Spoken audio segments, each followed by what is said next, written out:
What's going on, guys? So I am back inside of the 2020 Chevy Silverado 3500 HD regular cab two-wheel drive pickup truck. This is that unicorn truck, mythological truck, most towing, most payload capacity you can get on one of these trucks. Work truck trim package, that's the key. It doesn't have a bunch of bells and whistles which increase the weight of the truck, which take away from your payload capacity, while at the same time still giving you a heck of a nice convenience package. Now, this is interesting because I wear a Samsung Galaxy watch, and the ride on one of the roads I took to get where I'm at now was so rough that my watch actually thought I was getting a workout just with my hand on the steering wheel. Pretty crazy. Now, I don't want you to think that is exclusive to General Motors with the Chevy Silverado. This is something that you are going to see on any regular cab dually pickup truck from any manufacturer. I don't care if it's Ford, I don't care if it's Ram. Just the fact that when these trucks don't have weight on them, when they don't have the weight of a trailer hanging over the back axle or on top of the axle, when you don't have a ton of payload inside of the truck is going to definitely ride much harsher than it would if you had that type of weight, because you have nothing compressing the springs and really allowing them to work. It's essentially all this unsprung tension that is just working against you in terms of ride quality. That being said, though, the truck rides really smooth on smooth roads. It's just when you hit those bumpy roads that you really start to feel it. So much so, again, that it actually triggered my watch.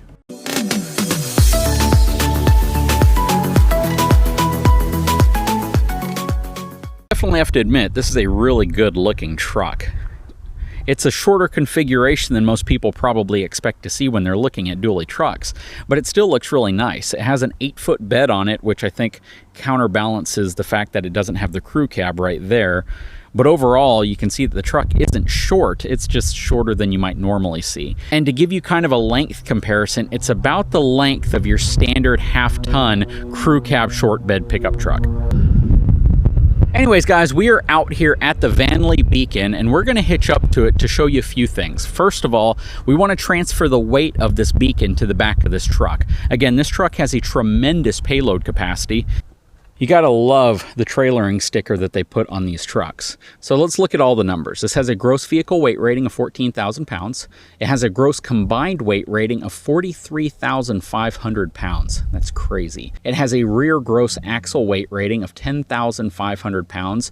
The curb weight, or the unloaded weight of this truck, is 7,650 pounds, giving it a maximum payload capacity of 6,350 pounds. That is a lot of weight. So the conventional trailer weight, which is a standard bumper pull, is going to be 20,000 pounds max. The tongue weight of that type of trailer is 2,000 pounds. It has a gooseneck trailer weight rating of 35,500 pounds and a maximum tongue weight rating of 5,325 pounds. Now, this number went up for 2021, so that's going to be 36,000 pounds for a 2021 version of this truck. To me, not a big enough difference to really matter. Fifth wheel weight rating, this is what a lot of people need to pay attention to, is going to be 32,000 pounds. And it's going to have a maximum pin weight rating of 4,800 pounds. And a lot of this is going to be dictated by the hitch itself. So the hitch tends to be the limiting factor, not so much the truck. However, they do give you the realistic numbers of what you can expect here, which is really nice. Now, this Vanleigh Beacon is going to have roughly a 3,500 pound pin weight that transfers to the back of this truck. Overall, it's still significantly less than what this truck is capable of, purely from a pin weight perspective. That doesn't factor the weight of everything that you might have in the cab, and that is going to apply towards the maximum cargo capacity of this truck, which again is 6,350 pounds. So this truck has more than enough payload capacity, more than enough towing capacity for this Vanleigh Beacon. You know, something else I want to mention is how nice the interior of this truck looks, even though it's vinyl. It looks like leather. I think a lot of people would think it's leather if it were in a higher spec truck, but it's actually vinyl, and it looks really nice, especially the stitching. Everything about it looks really nice. The center console lacks any type of storage inside of it. That is something that I wish they would change. I would like just some area to put things. In today's age, a place to put your face mask. You have a lot of really nice features about this truck. One of them is the fact that it does have a vinyl floor, which I think some people actually prefer over a cloth floor. Easier to clean out, it's easier to manage, especially if you have kids.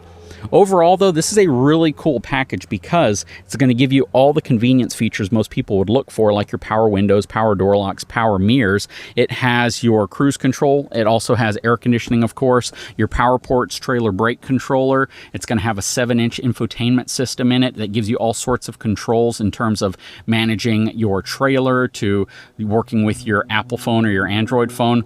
A lot of really nice features built into this truck that I don't think people generally associate with a work truck package. So at the end of the day, this might be the package a lot of people would opt for. One thing I really love is the amount of space behind the seat. I mean, it's a tremendous amount of space back here. Now, getting to it's a little bit trickier than I would like. You don't have a quick release feature, but you can see that there is a lot of room back here. If I scoot in back here, you probably have at least a foot at the very back bottom of the seat and about 6 to 8 inches at the top. So you have plenty of room for probably even a good sized luggage or a backpack, things like that back here. I also like the fact that they sent me a truck with a 5th wheel hitch already in it. They were actually going to send it with just a gooseneck ball, but I told them, I said, you know what, for my channel, what I do, let's get the 5th wheel hitch. This is the Curt 25,000 pound rated hitch. I have never used this hitch before, so we are going to do a tug test whenever we hitch up to this Vanleigh beacon. Now, one of the things I have to admit is absolutely fantastic about having a truck like this is this feature. First of all, I can drop the tailgate from inside of the truck, which is really nice. But the main thing is the view. I mean, check that out. We have direct line of sight access to the 5th wheel hitch. So as I back up, I can actually see specifically where my 5th wheel hitch is in correlation to where I need to be. Very cool. Just being able to look over your shoulder and see where you need to line up is kind of magical, to be honest.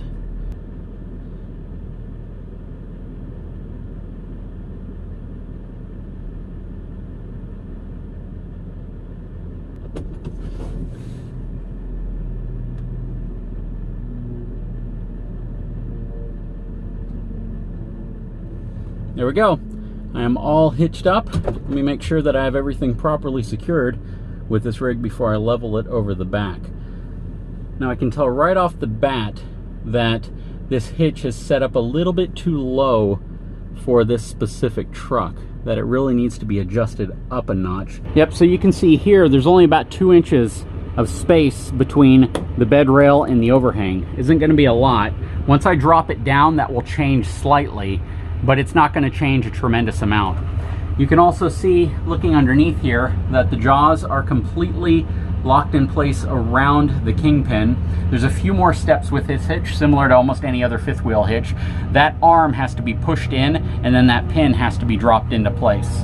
But one adjustment I'm going to need to make before I actually tow, I'm going to have to raise the actual 5th wheel hitch up a few bolt holes on the side right here to allow for the proper bed height clearance, because right now I really can't make a turn. If I try to make a turn, I'll probably contact the overhang to the bed rail of the truck, and that is no bueno.